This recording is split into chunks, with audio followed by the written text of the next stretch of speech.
Hi you, King here, and this is my ultimate Avatar The Last Airbender, Legends of Korra, Top 10 List Compilation. If you enjoy this list, then please like, share, subscribe, and follow. Comment down below your thoughts, as well as who is your favorite bender, non-bender, and even avatar, and ring that notification bell so you know first when videos like this drop. Thank you for watching and supporting me. Continue to stay great. Top 10 non-benders in Avatar The Last Airbender. Number 10, June. One of the greatest of her time, to be precise.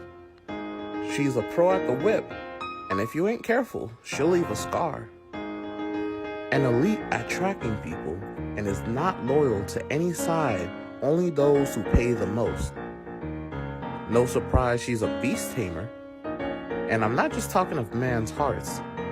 She rides a Shershu she names Nala, which is almost like a giant wolf-like mole. It has no eyes, yet sees through its tongue and nose, through taste and smell. Its tongue can also inject a toxin that paralyzes its prey, making Nyla at the end of the day the greatest pet for a bounty hunter as good as June. If you ever need someone brought in dead or alive, but mainly alive, holla at June. Number 9, Varric. Varric is your beyond average wealthy genius, capable of inventing stuff beyond your wildest dreams. He's completely eccentric, and once he has his sights set on achieving something, he goes at it like a punch to the face, being responsible for some of the many remarkable technological innovations in Korra's era. This brilliant billionaire businessman is always ready to make a profit, though sometimes it leads him down the wrong road, often putting himself and those around him in danger. But luckily, being wise and knowledgeable, he grew as a person and stopped taking his loyal, capable assistant for granted. Finally realizing he loved her, they eloped and started a new life together. Number 8, Julie. Do the thing, Julie. She was the beautiful and insanely capable assistant of the genius businessman Varric. This girl could do anything, and whatever Varric needed of her, whenever he needed it, she was ready and willing to support him. She was even a pro at using a power mech suit to defend this dude. Talk about having a ninja as a helping hand. But because Varric abused her loyalty, taking her for granted, she seemingly betrayed him. But nah, not my girl Julie. She was loyal to the very end, ride or die, spy. Which allowed Varric to finally realize and confess his love for her, which she returns heavily, which is why she was so loyal. They got married and truly had one of the best happy endings in the entire Avatar series. Number 7, Jet. Jet is a dual swords-wielding freedom fighter who knows how to lay down the riz.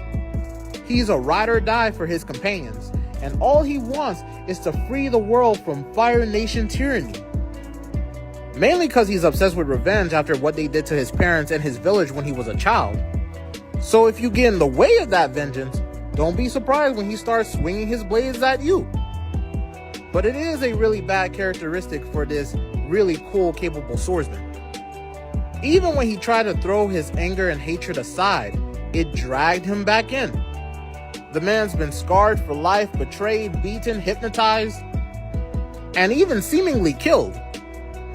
But regardless of what his fate truly was at the end of the day, Jet will always be in the top 10 non-benders.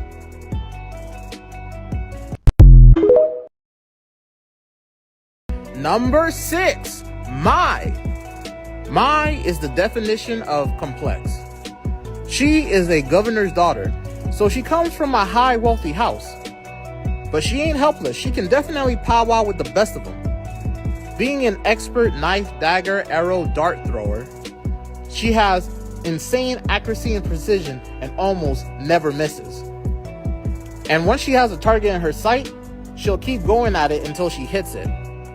So definitely not the type of girl you want to break up with.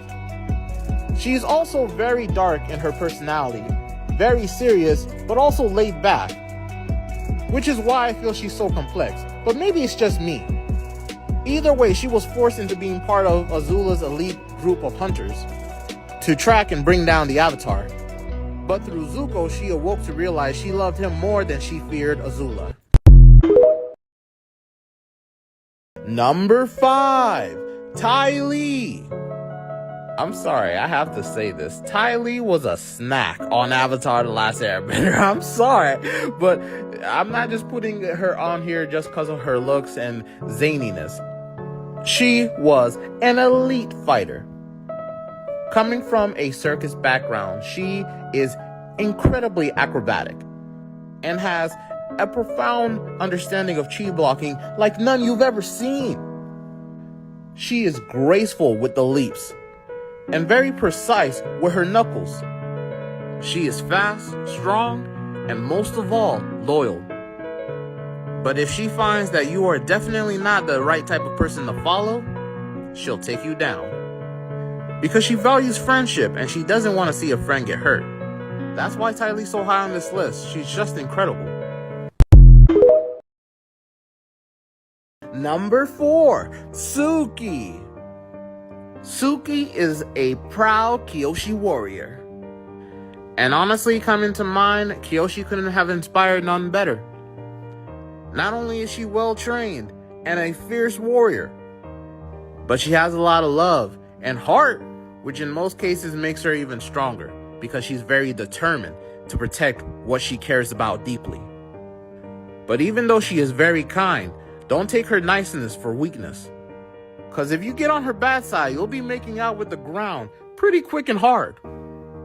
And it was just this ability to switch from such a nice person to such a fierce warrior is what made her not just an amazing ally, but later an awesome, iconic member of Team Avatar.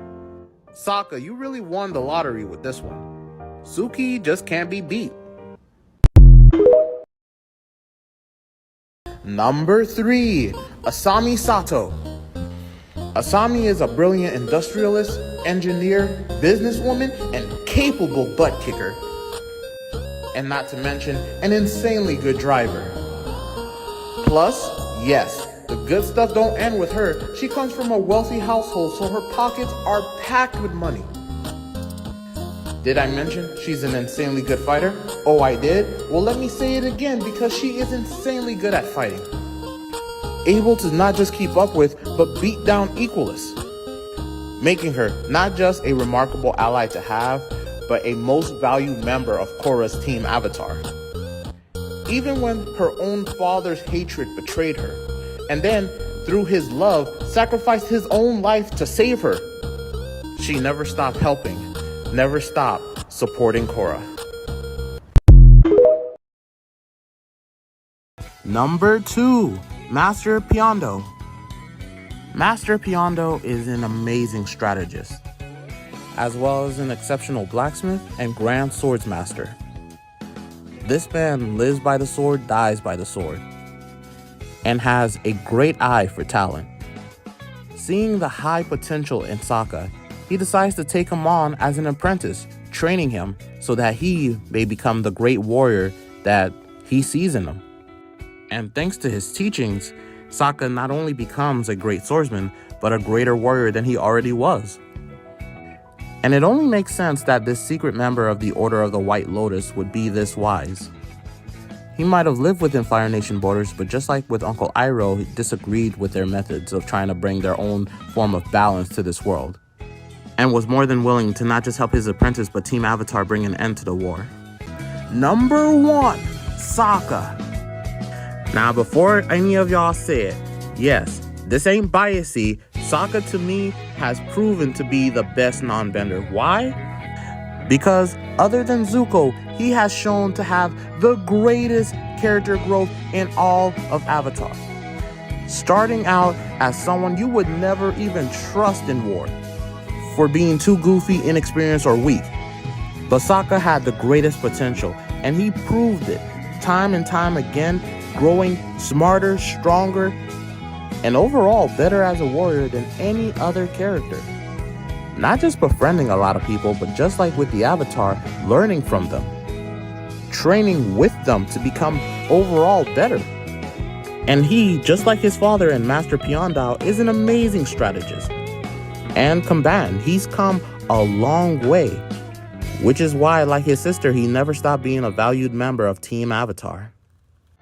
Top 10 Firebenders in Avatar The Last Airbender. Number 10, Combustion Man. Originally, Team Avatar called him Sparky Sparky Boom Man, but felt that this explosive assassin needed a more serious name. And we never really learned what this booming brute's name actually was.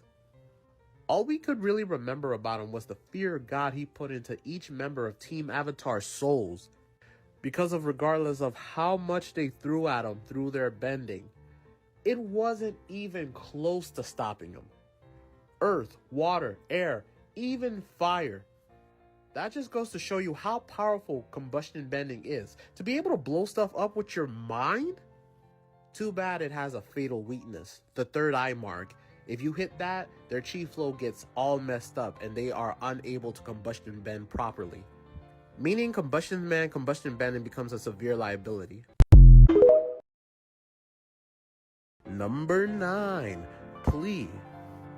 Plea is a combustion bender, and one of the rare few because of how hard it is to become a combustion bender.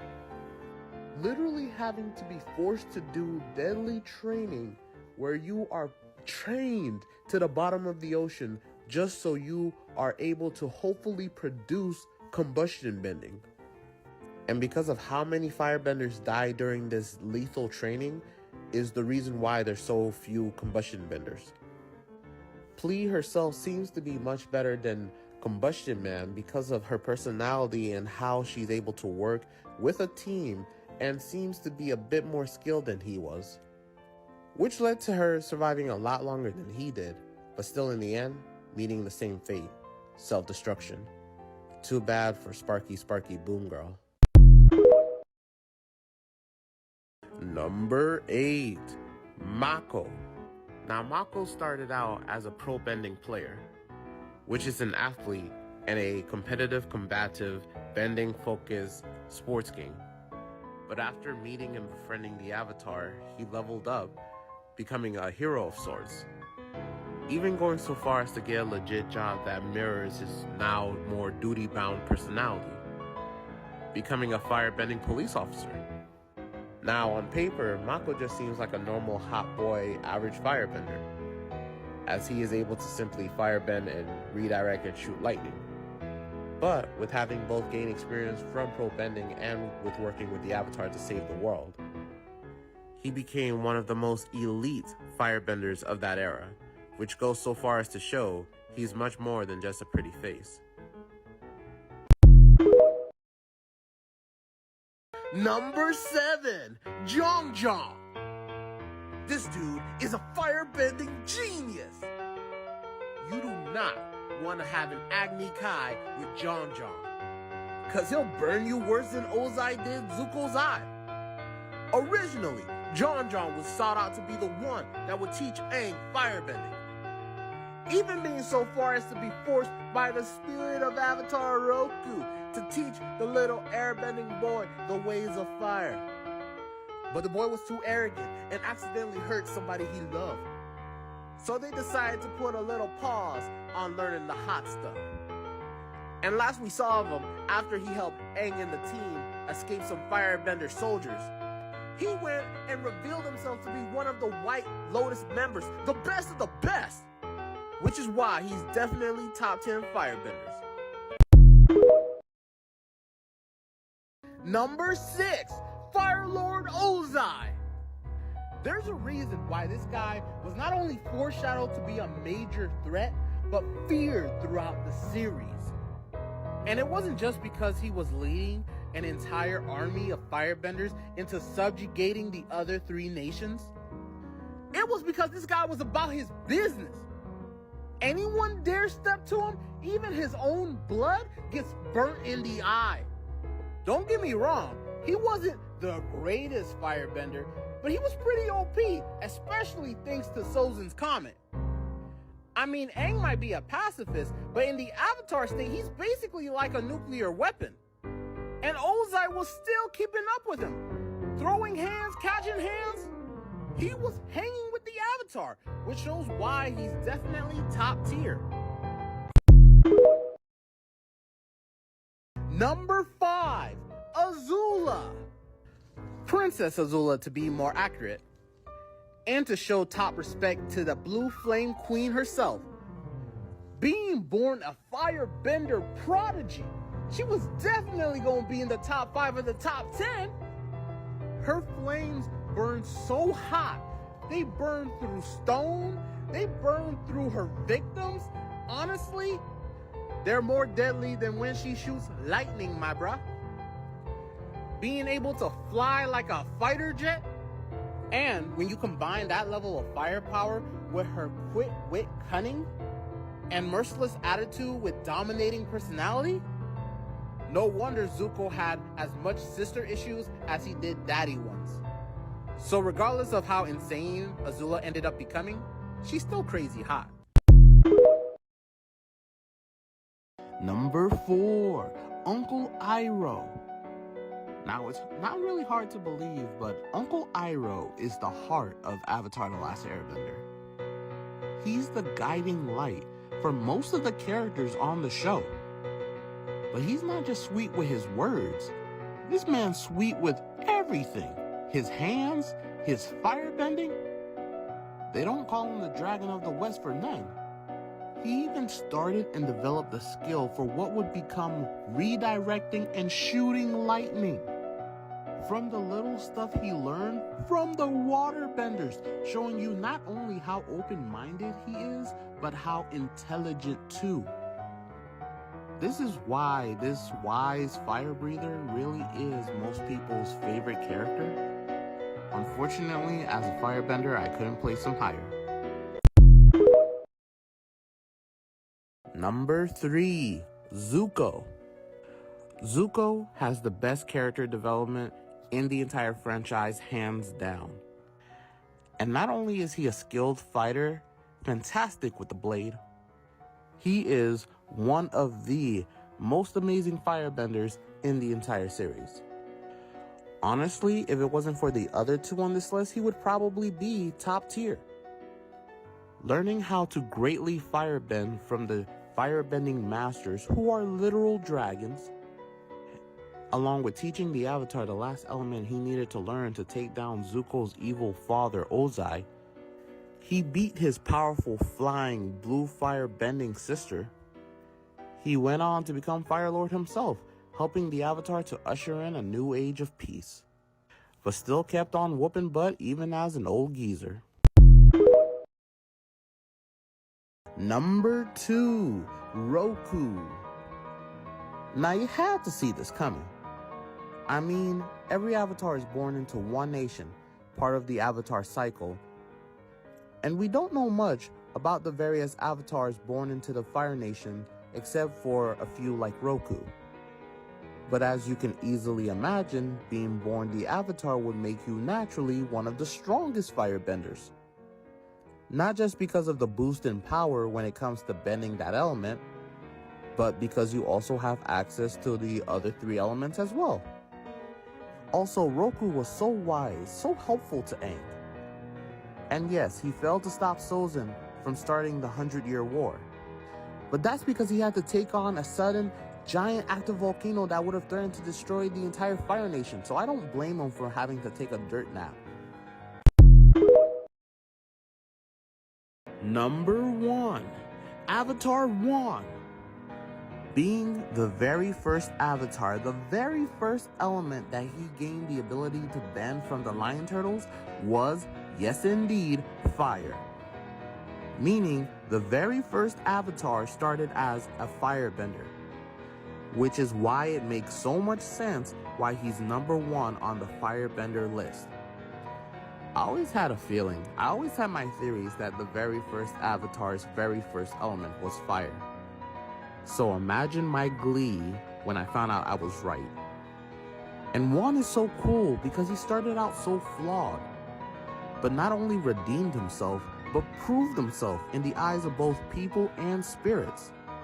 And it is him and Rava inside every Avatar since they're all his reincarnations, which is why Wan is number 1.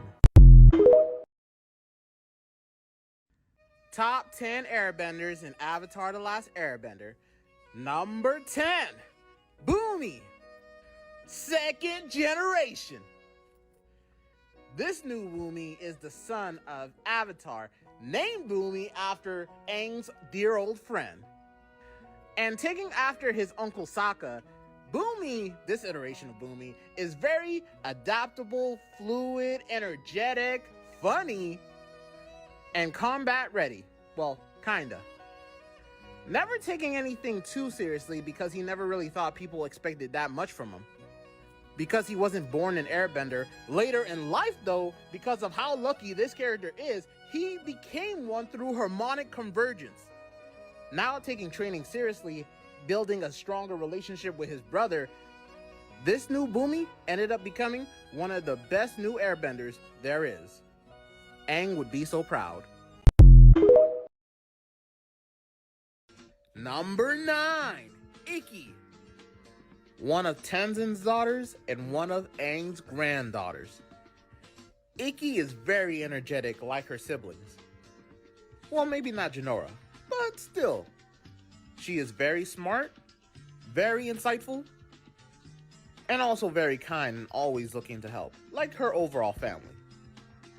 And because she was born an airbender, having the power in her genes, raised and trained by her father Tenzin, who was raised and trained by his father Aang, she of course is above most of the new airbenders who was given the ability through harmonic convergence. Always quick to make new friends and always quick to speak her mind, she is imaginative and creative, all the qualities of a great airbender.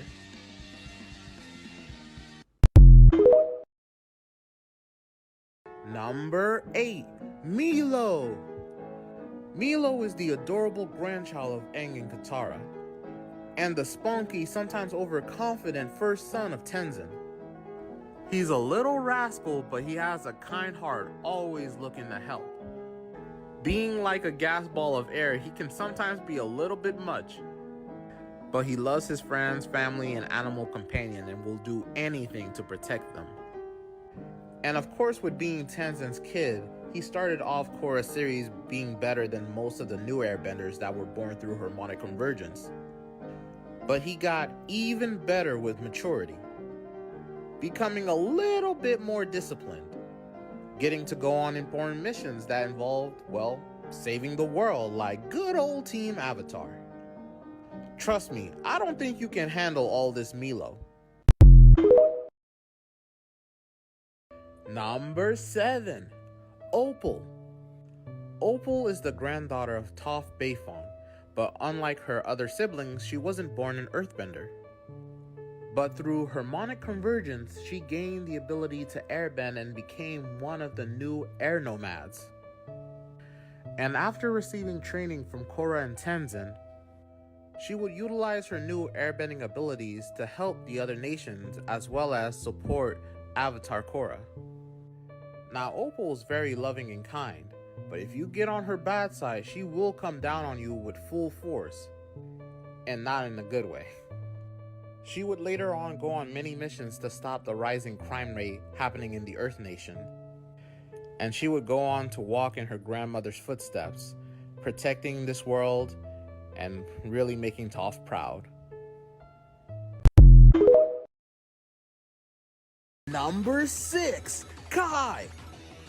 Kai is one of my favorite characters in Legend of Korra, ain't no lie. Literally, he is in the top 10 of my top 10 favorite characters in Avatar The Last Airbender, the entire franchise. He's such a relatable kid.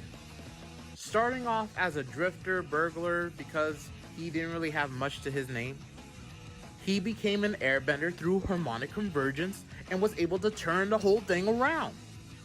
And at first, yeah, he was trying to make bank on it and trying to con kind-hearted people to cover his posterior. But he was a kind-hearted kid through and through, and he did the right things when it counted, when people needed him the most. And through his training, he became one of the best airbenders. Kid had a knack for it and went on many missions to save many people. Number 5, Tenzin. Tenzin is the son of Aang, so he got his airbending from the One. But with all that power came a whole lot of responsibility to burden, as he was the only one of Aang's children to gain airbending, making him feel that he had to be the one to restart the Air Nomads Airbending Nation all on his own, coupled with being the new guidance teacher for the new Avatar. Tenzin felt that he had to hold a tight grip on both tasks if he were to do them right, but later realizing, thanks to the wisdom of himself and others, that this was not the way. That both for Korra and his family, that he had to let them go and make their own mistakes, but also be there to aid them if they needed it, so that they'll be able to grow to greater heights. And thanks to that, and coupled with harmonic convergence, a new nation of airbenders were born, making Tenzin's life a whole lot easier. Number 4, Jinora. Jinora might indeed be an airbending prodigy. Being one of the granddaughters of Aang and one of the daughters of Tenzin, there is no doubt she comes from a strong line of airbenders. But she has always been one that has been strongly connected with the spirits. So much in fact that not only can she easily make friends with them, she can even project her spirit, not just astral projecting to gain access to various locations and places that she normally wouldn't be able to gain access to physically, but to also be able to go from the human world to the spirit world whenever she wants, making her one of the greatest spiritually connected airbenders there ever were, and making it make sense why she was the first airbending master in a generation. Number 3, Zahir. Zahir is the leader of the Order of the Red Lotus, and originally was a super capable non-bender, until harmonic convergence occurred and he gained the ability to airbend. Call it fate, call it plot, but turns out Zahir was a practitioner of the teachings of Guru Lahima, one of the greatest, if not the greatest airbender to ever have lived. And after losing his greatest love, the only one tethering him to the physical plane, he unlocked the airbender's greatest airbending ability, the power to fly.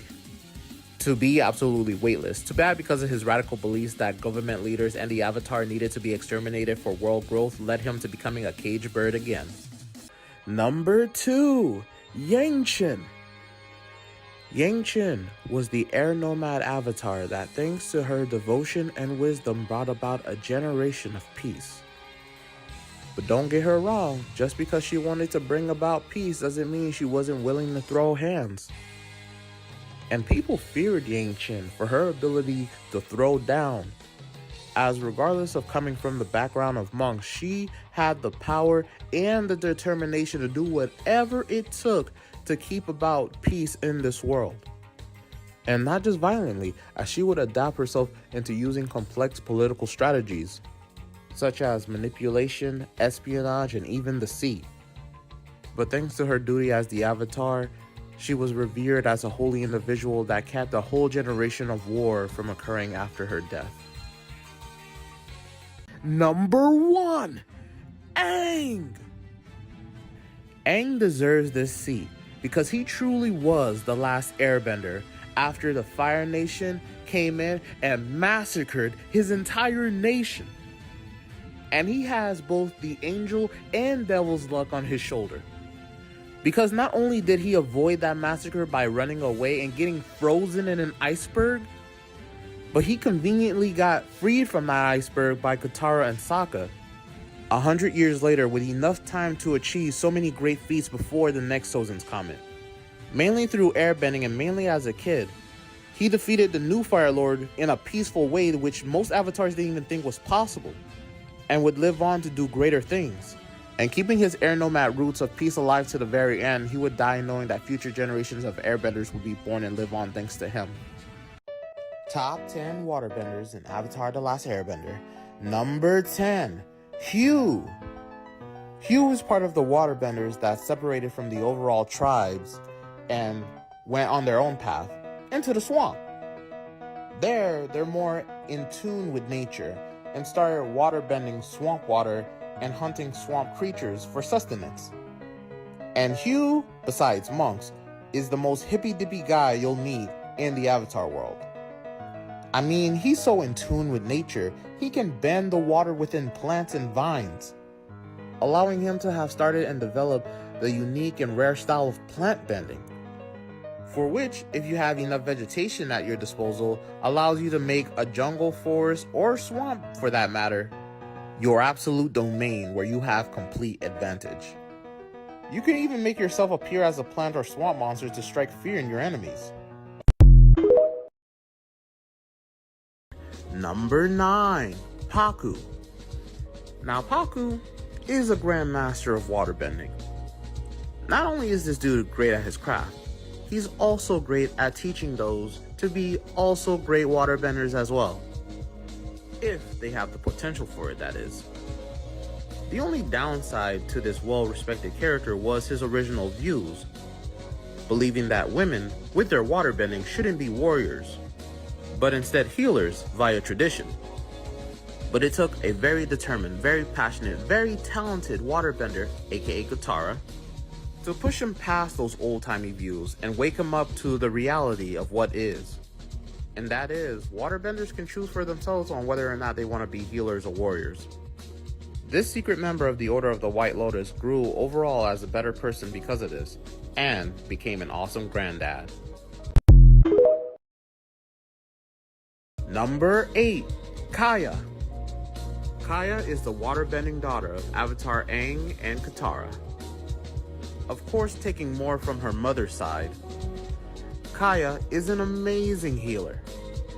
And learning everything she knows from her mother, she is not just an exceptional healer, but an amazing warrior. Don't believe me? Just try her. She doesn't care who you are. If you want to throw hands, she'll throw hands. Don't forget her father was the Avatar, so he also taught her a little something about waterbending fighting. And she shows it with how vicious she is with the splash. Because as long as there's a source of water around, she'll flood you up and wash you away with the tides. That's why Kaya is on this list of top 10 waterbenders. Number 7. Mingha. Mingha is definitely up there with powerful waterbenders because not only is she able to do what they can consistently, but she's able to do it with no arms. She has definitely mastered the art to the point where she can do it armless.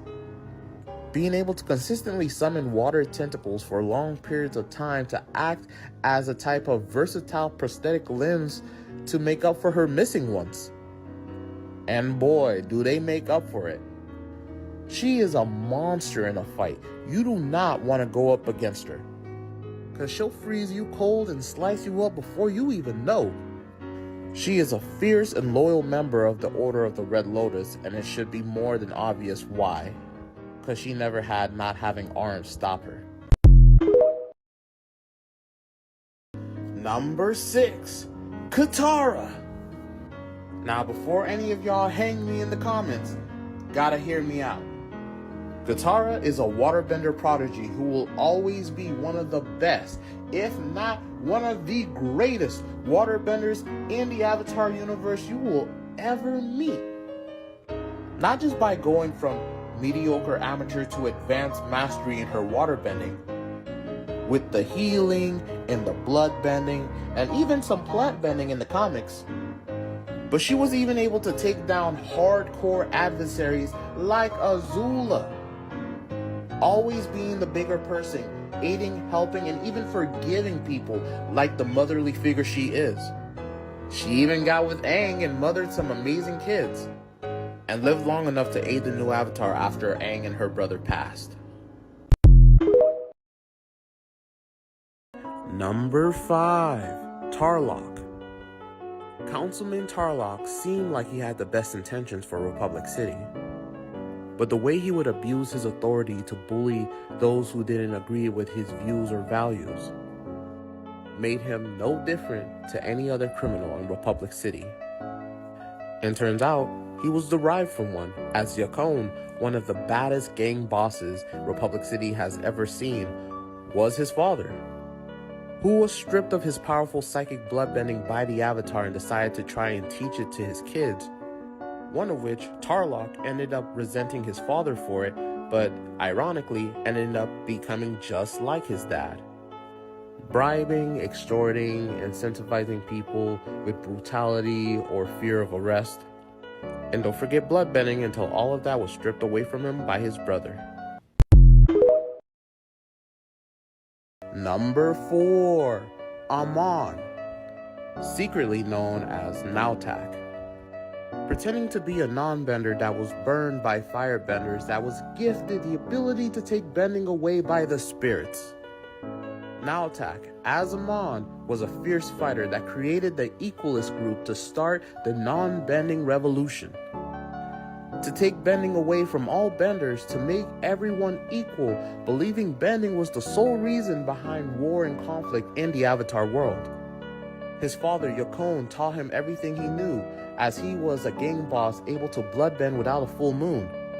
But when he had his bending taken away by the Avatar, he trained and abused his kids to become weapons to use against the new Avatar.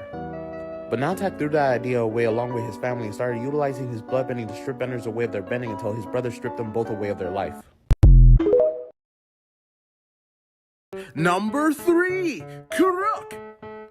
Y'all had to see this coming, with Karuk being born in the Water Nation tribes before it was known that he would be the Avatar. Then of course he would have been one of the strongest waterbenders from the Avatar power boosting his waterbending abilities. And Karuk, regardless of him being known for being one of the worst, if not the worst avatars, was actually in reality one of the best because he secretly defended the world from dark spirits invading it. Regardless of the many physical, mental, emotional, and spiritual sacrifices he had to make to do it. Ultimately losing the one he loved the most in returns for his service as the Avatar. But regardless of that, he'll always be a great Avatar and an even greater waterbender. Number 2, Unalaq and Vaatu makes the Dark Avatar. That's right, Unalaq is this high on this list because not only is he an exceptional waterbender, but he could also spirit bend, being able to bend dark spirits into light ones or do the reverse and create even more dark spirits. And yes, with even being a spiritual man who believed humans and spirits should coexist, he was still a treacherous, malicious, conniving, and psychopathic a-hole who fused with the dark spirit of disorder and chaos Vaatu to become the new and only Dark Avatar, augmenting and boosting his waterbending to the heights that only avatars have ever been able to achieve. And after temporarily killing Rava, this made this man nearly unstoppable. But Korra found a way, revived Rava, became the Avatar again, and defeated her evil uncle once and for all. Number 1. Korra. Avatar Korra. Of course, with being born the Avatar, it would boost Korra's waterbending abilities past its peak. But of course, Korra takes the number 1 spot because she surpassed what it means to be an Avatar. Honestly, she has faced and beaten the most trials I've ever seen any Avatar take. And the fact that even though she gave up a couple of times and lost really badly, she was able to stand back up and continue the fight to protect people she didn't even know, shows how truly good Korra is, regardless of how sometimes she can be quick to anger. She may have lost her connections to the previous avatars, but her connection with Rava, the Avatar spirit, has never been stronger, allowing her to truly be one of the greatest waterbender, if not the greatest waterbender, and Avatar the Avatar universe has ever witnessed. Top 10 Earthbenders in Avatar The Last Airbender. Number 10, Haru. Originally sought out to be Aang's first earthbending teacher, Haru had his own list of problems, with the number 1 being earthbending being outlawed by the Fire Nation. But he had a rebellious spirit that wouldn't be broken. and with the help of Katara and Team Avatar was able to not only free his father from captivity, but also put the fight back in the captured Earthbenders, allowing them to regain their pride and freedom. Number 9, Longfang. With not just being the secretariat to the Earth King, Longfang was the head of the Dai Li, which was an elite secret police force of Ba Sing Se created by Avatar Kyoshi during her era. And with all of them being top-notch Earthbenders, Longfang being the leader of them makes him top tier. But don't get me wrong, he is a snake, one that likes to manipulate and use people from the shadows, even going so far as to utilize hypnosis as a better way of controlling the citizens of Ba Sing Se, as well as any other unfortunate soul unlucky enough to be captured by him and his forces. Luckily, the slimy earthworm got his just desserts after betraying the Earth King and the people of Ba Sing Se so many times. Good riddance.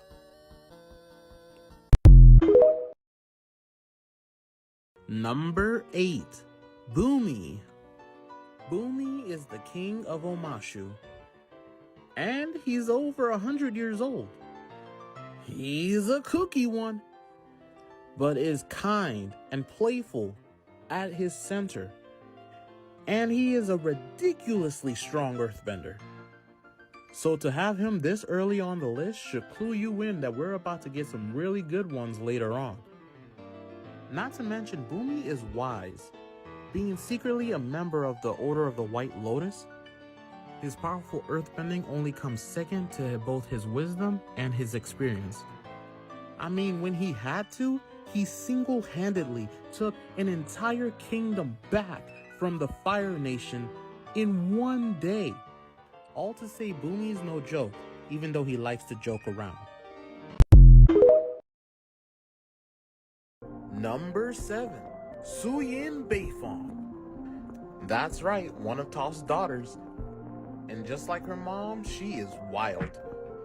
Really taking to heart that her mom, Toph, was the progenitor of metal bending, she went on her own and created Zafu, where not only people can go to learn how to metal bend and hone their metal bending skills, but also be free and creative, all the things she felt she was not allowed to be. Which ironically, for a time, she ended up becoming the very thing she hated, causing her relationship with both her mom and her sister to be very tense. But eventually, she ended up learning how to be better and rising above those prior feelings to not only mend the relationship between her and her family, but to strengthen it like iron. Number 6, Lin Beifong. Lin Beifong is a metal bender, just like her mother, and is a proud member of Republic City's metal bending police force. She is not one to be played around with. She is tough, resilient, and most of all, skilled. This strong earthbender has tons of training and experience fighting against a variety of vicious bending gang members of Republic City. And despite her leadership, she is very tough to work with in the beginning because of her trust issues due to stuff that happened in her past between her and her family and others. But she eventually learns to surpass those feelings and become a super reliable member of the new Team Avatar. Not just mending her relationship with her family, but with herself, making her once lost but now found. A true Beifong. Number 5, Gazan. Gazan is one of the most destructive and powerful earthbenders you will ever see in Avatar. And that's because the man can literally bend lava. Lava benders already being a very special rare brand of earthbenders. I don't know, there's something in their genetics.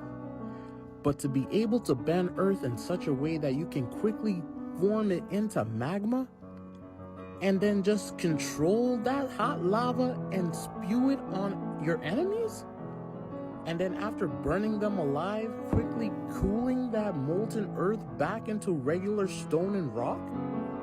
Having such a loyal, powerful guy like that on the Red Lotus truly made them something not to laugh at.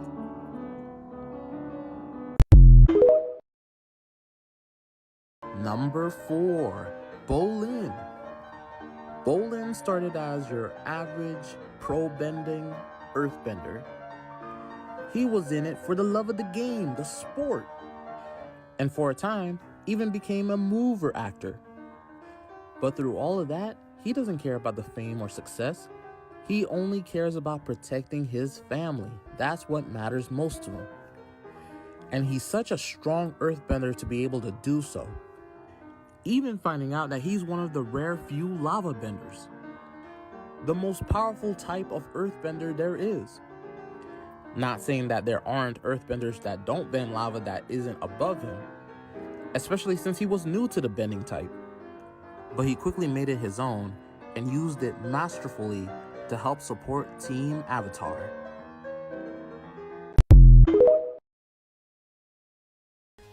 Number 3, Kuvira. Kuvira is a metal bending master.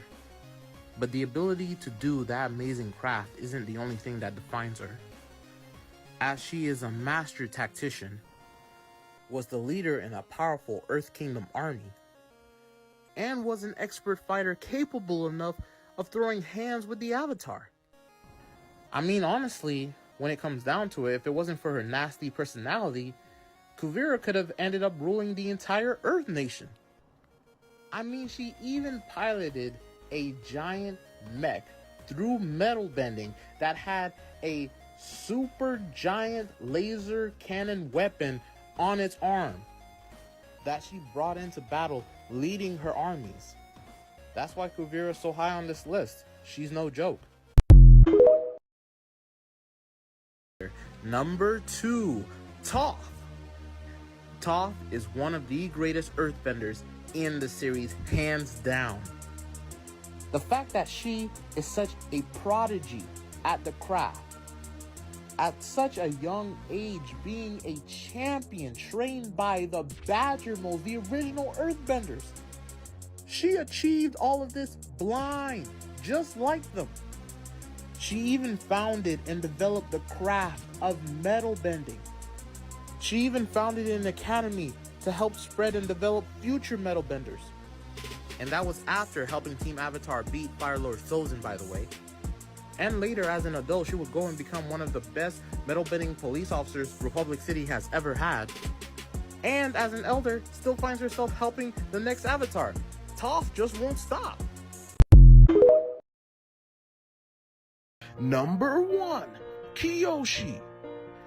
Avatar Kyoshi. Of course, with her earthbending being boosted 100 times stronger than even the best earthbenders. This strong and merciless Avatar stood for justice in her era of war. Not even allowing herself to die until her job was finished, she would live on to be 230 years old, making her the longest living Avatar. Even beating out Aang, who took a 100-year nap in an iceberg. And even before she let herself finally take a dirt nap, she formed the Dai Li, a secret earthbending police force, and inspired future generations of Kyoshi warriors to protect the Earth Nation and the people of this world long after she was gone. Top 10 avatars in Avatar The Last Airbender. Number 10, Avatar Gun. Gun was the avatar who lived during the Ru-Ming era, long before Yang Chen's time. Avatar Gun had a close companion in Misose, a poet and engineer whom they nicknamed Seisei. The latter would write treatises, and Gun liked to read or listen to these texts. Over the course of their adventures, Gun grew increasingly disdainful of humanity. The Avatar felt that people would always demand more aid despite being ungrateful for the aid already given, while also repeatedly making the same mistakes over and over again. In such moments of doubt, Misose tried to calm Gun down. Eventually, Gun and Misose found themselves at the harbor city of Han when it was hit by a tsunami. Gun attempted to try and stop the natural disaster, but they could only weaken it. Large parts of Han were destroyed, and Misose died in the flood despite Gun's effort at saving the scholar. Devastated at this loss, Gun disappeared for an extended period of time before resuming their duties as the Avatar. Gun was recorded as failing to stop the tsunami at Han, even though the city survived and would eventually prosper again. Jetsoon would speculate that Gun themselves had demanded that this incident be labeled as a failure of theirs, considering that they had lost Misose. Eventually, an 8-year-old Yangchen possessed by Gun would relive the day when Misose died. About 9 years later, Gun again would possess Yangchen as she was resting on a small island in the northern city. This time, Gun's disdain for humanity came to the fore as the long-dead Avatar implored their companion, mistaking Kavik for Misose, to tell them why the Avatar should care any longer about all the ungrateful and short-sighted humans. When Kavik could only offer hope in the betterment of humanity as a reason, Gun started to madly laugh until Yangchen snapped out of the possession. Gun lived in the Ru Ming era, which was first featured as part of Wan Xing Tong's calendar in the library. Based on the calendar system, Gun may have been a water avatar if the era names do indeed correspond to avatars. If Gun's Ru Ming era was the most recent one, then that means, as suggested by Siring's familiarity with the topic, they lived 3 avatar generations before Yangchen. When Gun possessed Yangchen, Kavik felt that the air avatar suddenly seemed decades older. If this impression correctly reflects Gun's age, they were at least in their 40s or 50s by the time of Misose's death. Number 9. Avatar Roku. Now you had to see this coming. I mean, every avatar is born into one nation, part of the avatar cycle, and we don't know much about the various avatars born into the Fire Nation except for a few like Roku. But as you can easily imagine, being born the Avatar would make you naturally one of the strongest firebenders. Not just because of the boost in power when it comes to bending that element, but because you also have access to the other 3 elements as well. Also, Roku was so wise, so helpful to Aang. And yes, he failed to stop Sozin from starting the 100-Year War. But that's because he had to take on a sudden, giant active volcano that would have threatened to destroy the entire Fire Nation, so I don't blame him for having to take a dirt nap. Number 8. Avatar Zeto.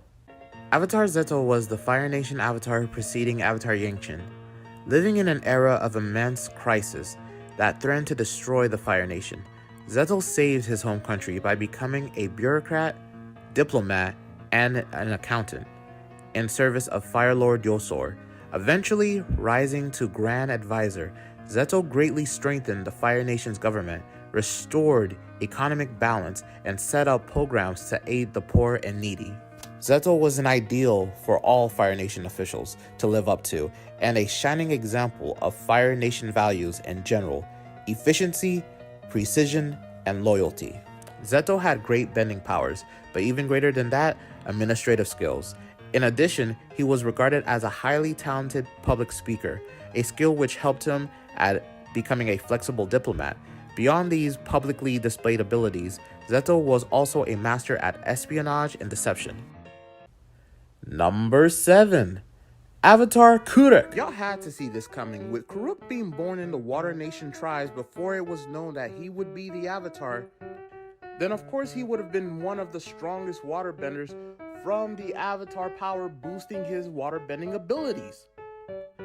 And Kuruk, regardless of him being known for being one of the worst, if not the worst avatars, was actually in reality one of the best because he secretly defended the world from dark spirits invading it, regardless of the many physical, mental, emotional, and spiritual sacrifices he had to make to do it, ultimately losing the one he loved the most in returns for his service as the Avatar. But regardless of that, he'll always be a great Avatar and an even greater waterbender. Number 6. Avatar Yangchen. Yangchen was the air nomad avatar that, thanks to her devotion and wisdom, brought about a generation of peace. But don't get her wrong, just because she wanted to bring about peace doesn't mean she wasn't willing to throw hands. And people feared Yangchen for her ability to throw down, as regardless of coming from the background of monks, she had the power and the determination to do whatever it took to keep about peace in this world. And not just violently, as she would adapt herself into using complex political strategies, such as manipulation, espionage, and even deceit. But thanks to her duty as the Avatar, she was revered as a holy individual that kept a whole generation of war from occurring after her death.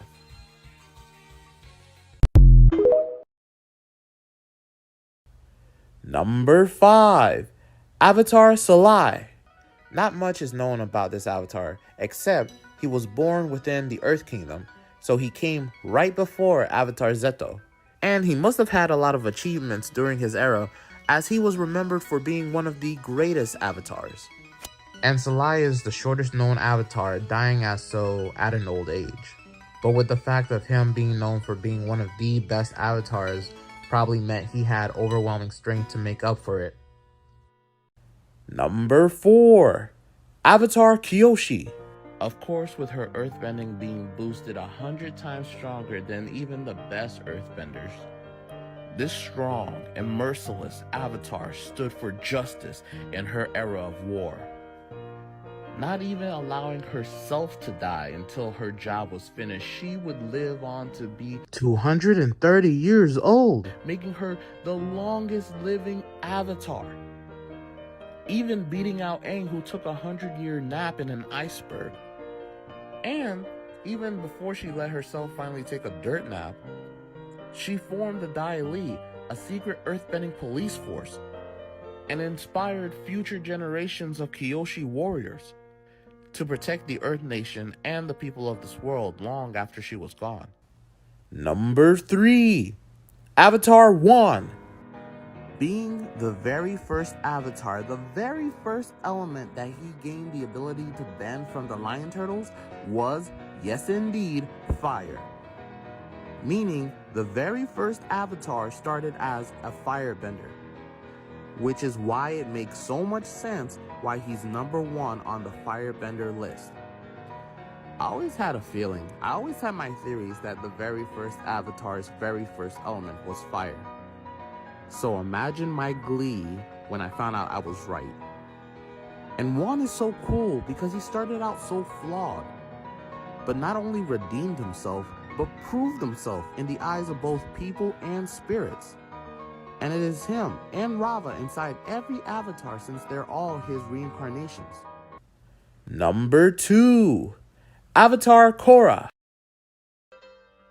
Of course, with being born the Avatar, it would boost Korra's waterbending abilities past its peak. But of course, Korra takes the number 1 spot because she surpassed what it means to be an Avatar. Honestly, she has faced and beaten the most trials I've ever seen any Avatar take. And the fact that even though she gave up a couple of times and lost really badly, she was able to stand back up and continue the fight to protect people she didn't even know, shows how truly good Korra is, regardless of how sometimes she can be quick to anger. She may have lost her connections to the previous avatars, but her connection with Rava, the Avatar spirit, has never been stronger. Honorable mentions. The Dark Avatar, Unalaq. Because not only is he an exceptional waterbender, but he could also spirit bend, being able to bend dark spirits into light ones, or do the reverse and create even more dark spirits. And yes, with even being a spiritual man who believed humans and spirits should coexist, he was still a treacherous, malicious, conniving, and psychopathic a-hole who fused with the dark spirit of disorder and chaos Vatu to become the new and only Dark Avatar, augmenting and boosting his waterbending to the heights that only avatars have ever been able to achieve. And after temporarily killing Rava, this made this man nearly unstoppable. But Korra found a way, revived Rava, became the Avatar again, and defeated her evil uncle once and for all. The false Avatar, Yun, was the friend of Kyoshi and Rengi, and the earthbending pupil of Jianzu. Talented, charismatic, and handsome, he was misidentified as the new Earth Avatar after a long and difficult search. Following the revelation of Kyoshi's identity as the true Avatar, Yun was betrayed by Jianzu, who felt the boy's usefulness had been exhausted and allowed Father Glowworm, a dark spirit, to carry him off into the mountains. When Yun came to his senses, he realized that he was in the spirit world. Father Glowworm promised that part of him would achieve immortality by being subsumed into the spirit. Father Glowworm subsequently attacked Yun, who managed to resist for a considerable amount of time, managing to deflect the spirit's attacks with torrents of skillful earthbending, but at the last moment, raised the floor of the spirit grove with his raw strength and crushed the spirit. As Yun ate Father Glowworm's eyeball, he absorbed the spirit's essence and gained its power. Broken and enraged by the fact that he was not the true Avatar, Yun started a vengeful quest to kill all the bending masters and politicians who had lied to him about his avatarhood. Number 1. Avatar Aang. Aang deserves this seat because he truly was the last airbender after the Fire Nation came in and massacred his entire nation. And he has both the angel and devil's luck on his shoulder. Because not only did he avoid that massacre by running away and getting frozen in an iceberg, but he conveniently got freed from that iceberg by Katara and Sokka 100 years later with enough time to achieve so many great feats before the next Sozin's Comet. Mainly through airbending and mainly as a kid, he defeated the new Fire Lord in a peaceful way which most avatars didn't even think was possible, and would live on to do greater things. And keeping his air nomad roots of peace alive to the very end, he would die knowing that future generations of airbenders would be born and live on thanks to him. If you enjoyed this video and agree with the placement of the avatars on this list, then please like, share, subscribe, and follow. Also, ring that notification bell so you know first when avatar content like this drops. And comment down below who's your favorite avatar. Thank you for watching. Stay great. Top 5 sub-bending skills in Avatar: The Last Airbender. Number 5. Spiritual Projection. Spiritual projection is a specialized airbending technique that consists of projecting one's spirit out of the body to travel to another location. Through projection, an airbender is able to explore places that would otherwise be physically inaccessible, such as moving around freely underwater or to seal locations by passing through solid matter, while also being able to normally talk with other people. Furthermore, airbenders can use this technique to find individuals with whom they have a strong bond by focusing on their spiritual energy. It is a very advanced technique that requires a strong spiritual connection.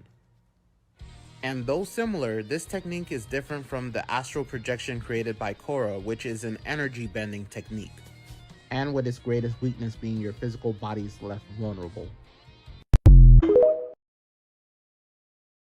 Number 4. Seismic Sense. Seismic sense is a subskill of earthbending that constitutes for physical sense. This skill enables earthbenders to detect vibrations in the ground to perceive objects, people, and other aspects of their environment, essentially acting as sonar, but through earth and metal. Seismic sense, however, is not without its limitations. The practitioner must always be in direct contact with an earthen surface, through which vibrations can pass, in order to detect their surroundings, which must also be in contact with the same mass of Earth.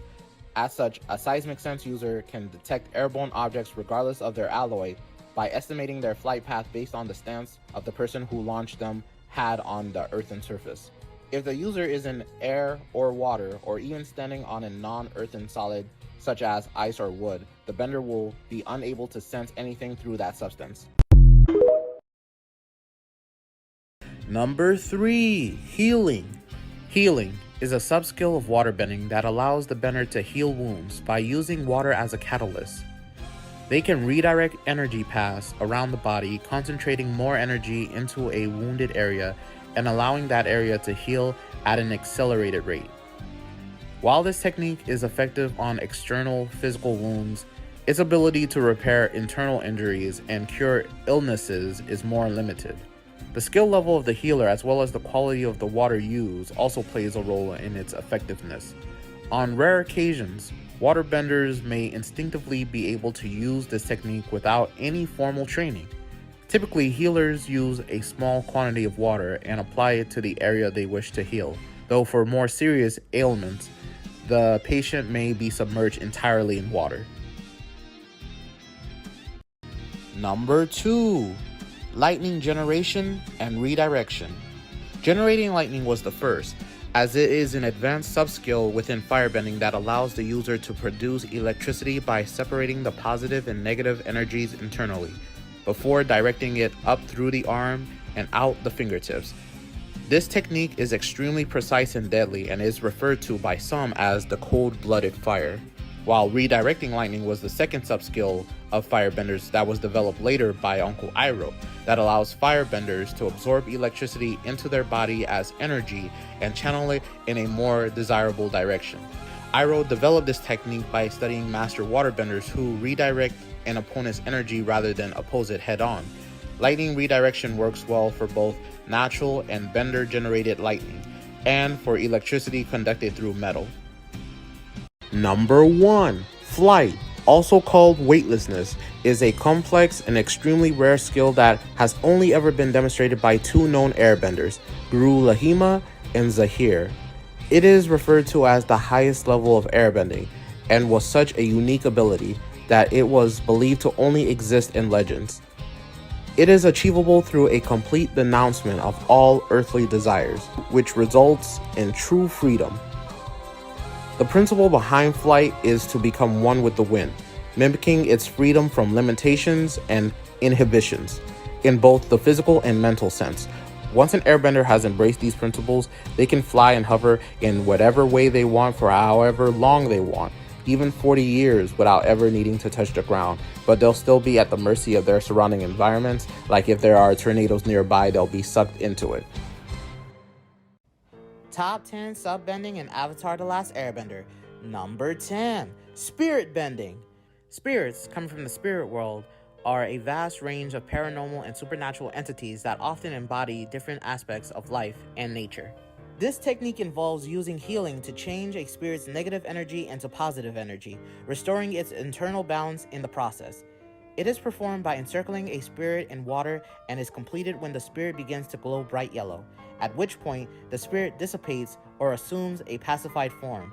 Although the technique has been used to extensively calm single spirits, it can also be used to calm several spirits simultaneously. In another variation of this technique, the conversion process can be used to promote imbalance by changing a spirit's positive energy into negative energy.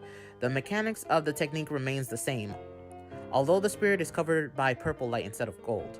It has also been claimed that this variation has the potential to destroy a human soul. Number 9. Cloud bending. Clouds are made up of water and air, which makes it easy for either of those benders to change the shape of clouds. You can use this technique to do a couple of different things. You can change the shape of the clouds, or just bend the clouds for any given reason. Which through cloud bending, one could create giant words or images in the sky that can be used to signal their allies or pass messages to those far away, or even change or manipulate the weather through using the clouds to either make rain or snow. Number 8. Crystal bending. Earthbending is not limited to rock or soil alone. An earthbender can also manipulate coals, chalk, salt, and even gems and crystals, allowing them to create armor, barriers, and even spiky projectiles to launch against their enemies. Crystal bending can also be used to control genomite, also known as creeping crystal, which is a mineral that grows at remarkably fast speeds when it comes in contact with organic matter. It is also the key ingredient in rock candy. Number 7. Sandbending. Sandbending is the specialized style of earthbending that involves bending loose sand instead of the solid earth. It is difficult for average earthbenders to get a hang of this subbending because, unlike regular earth, sand is loose and flowing, requiring a smoother and more relaxed technique, making the art more like water or air bending than regular earthbending. Even a prodigy earthbender like Toph had trouble using it because of its shifty nature. And similar to waterbending, sandbending is fluid in nature, with the added benefit of being able to disperse into the air and compress into solid form. These individual qualities are nasty abilities by themselves, but adding them together makes for a lethal combination. By spinning sand in a circular motion, sandbenders can create sandstorms and can send them in any direction, which is how they travel across the harsh deserts they call home. Number 6. Plant bending. Plant bending allows a waterbender to manipulate plant life. Plant bending enables members of the swamp to control and manipulate every form of plant life, from the highly water-saturated vines and roots found within the swamplands to seaweed from the ocean floor. By bending the ample amount of water within them, they are also able to rapidly compress and replace the plant mass of the flora they bend, as the cell tissues are more versatile than those of animals. During a full moon, plant benders can manipulate bigger plants such as large trees, and them as waterbenders can pull water from within the plants or use it as an extension of themselves to tangle up and suffocate their prey, or create forms around themselves to confuse and intimidate their enemies, which is why plant bending is an advanced skill that only few waterbenders can learn. Number 5. Metal bending. Metal bending is a specialized subskill of earthbending that allows an earthbender to ferrokinetically bend the natural and processed metal in a similar fashion to bending regular earth. Long regarded as an impossible feat, the ability was invented by Toph Beifong, since metal is merely earth that has been purified and refined. Metal bending is rooted in the ability to detect the tiny fragments of earth within metal, the manipulation of which molds the surrounding alloy, thus making the subskill possible. Metal benders have adapted the discipline for use as a remote and contact-based ability. And metal benders can bend all sorts of different types of metals like iron and steel to even liquid metal for a variety of different usages, with the only type they seemingly can't bend being platinum. And Kuvira, a prodigy metal bender, could even use the sub-bending to manipulate a giant robot which she used to trounce a city. Number 4. Combustion bending. Combustion bending is a form of telekinetic fire bending. It consists of the ability to channel chi through the forehead, often marked by an intricate third eye tattoo. It's superheating the surrounding air and producing a beam of explosive energy capable of immense damage in both short range and long range. Unlike conventional firebending, which produces a flame from the body, this technique instead creates a powerful beam that explodes upon contact with a solid surface. Combustion bending can instantaneously evaporate large bodies of water, shatter massive rock formations, and counter fire attacks. It is also possible for a combustion bender to curve their beams for more dynamic, advantageous shots. Despite its great destructive power, the weakness of combustion bending are equally apparent. It requires a clear and uninterrupted chi flow and a properly calibrated focus in order to be effective, as the ability will catastrophically malfunction if the chi flow is even slightly disrupted. A glancing blow, like from a pebble, will cause the charged attack to detonate the air around the user. Number 3. Lava bending. Lava bending is a specialized subskill of earthbending that allows the user to manipulate molten earth. This rare ability allows the bender to phase change earth into lava, and vice versa, lava into earth, and otherwise manipulate existing lava with great dexterity.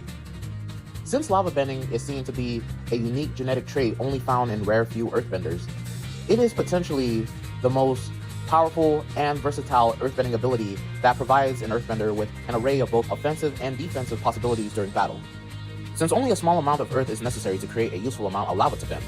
It is also beneficial in environments with very little earth to manipulate. In addition, the use of lava bending to turn a portion of the earth into lava allows earthbenders to isolate themselves from their opponents and avoid battles at close range. The attacks at a lava bender's disposal range from small scale like lava shurikens to large attacks such as conjuring blasts of lava or entire streams of it, or waves straight out of the earth. Number 2. Bloodbending. Bloodbending is a specialized subskill and a rare variant of waterbending that allows an extremely advanced waterbender to take hold of and manipulate fluids within an organism's body, allowing the bender to move the person's muscles and manipulate their bodies like a marionette. This technique is referred to as the highest level of waterbending, as well as the darkest, most powerful, and most feared of all bending techniques, and it is the only art known to endanger the user's mental state. The complexity and sophistications required to perform the art usually only allows for its use during a full moon, when a waterbender's power is at its absolute peak. While there exist those who can bloodbend without the need of a full moon, like Yakon's bloodline filled with insanely strong bloodbenders, who can also psychic bloodbend, which allows them to bloodbend telepathically without the need to move their arms. Bloodbending can even be used to sever the connection between a bender and their bending abilities by disrupting their chi paths, achieving the same effect as taking someone's bending with energy bending. And energy bending is the only known method capable of restoring a bender's connection. Number 1. Energy bending. Energy bending takes the number 1 spot because it's basically the secret 5th element, the manipulation of one's life energy. Energy bending predates the 4 main bending arts, the formation of the 4 nations, even the creation of the Avatar. Through energy bending, one can grant bending, which is how the lion turtles, who were the original energy benders, granted humans the ability to bend the elements in the first place, and what led to the creation of the Avatar. Also, with energy bending, one can remove bending, permanently severing a person's ability to bend an element, also restoring it vice versa. Lastly, with energy bending, one can manipulate spirit energy, which one might think is the most least useful of the abilities, but in fact is the most useful in a world like Avatar, which, just like with benders, is filled to the brim with spirits. So being able to manipulate their energy leads to a variety of different usages. In fact, in some cases, one can even astral project, which will allow you to project an energy body of yourself, which you can control psychically and have it interact with the world physically. Also, depending on the amount of energy used to create this astral projection, can shoot out beams of energy that can destroy and level cities. Energy bending started the Avatar world. It's what allowed benders to bend the 4 elements. That is why it's number 1. Are earthbenders the best type of benders? Well, let's break it down. Not only can you become immovable like the ground, You can also go through the ground as well as any type of physical object as if it was like sand to you. You can literally make mountains out of molehills and create seismic tremors with just a stomp.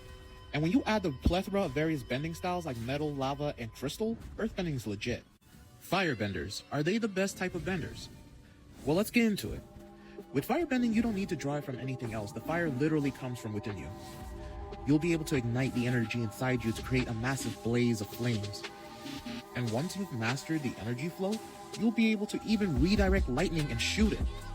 You can even become a combustion bender, and if you're good enough, become a blue firebender like Azula. Airbenders, are they the best type of benders? Let's find out. Airbenders utilizes the wind currents all around us, and through monk teachings and training, have figured out how to flow like and become as light as air, practically flying sometimes. Though if you manage to sever your tethers to this world, you can actually learn how to fly through airbending and literally take someone's breath away. Waterbenders, are they the best type of benders? Let's freak around and find out. Waterbenders control the currents of water, and water is all around us. It's in plants, it's in the air, it's even within us. Which is why waterbenders not only can splash and freeze, but do a variety of different bending styles, like plant and blood bending, which would make them OP if it wasn't for the fact that only a few prodigies can do them during a full moon. Hi you, King here, and it's about time I asked you, which bender would you be in the Avatar world? Would you be a waterbender? Think about it. You would be virtually untouchable near any body of water, and would be at your strongest during a full moon, being able to draw water from nearly everything, and freeze it ice cold. Or would you be an earthbender, strong and mighty like the ground beneath your feet? Or maybe you would choose the path of flames and be a firebender. Rising like the sun, you'd be as fierce as a dragon, and deadly like lightning. Or lastly, but not leastly, would you let the breeze blow like an airbender, becoming light as a feather, not allowing yourself to be chained down by any worldly desires? And so, comment your answer below, check out more of my Avatar videos, and never forget, like, share, subscribe, and follow.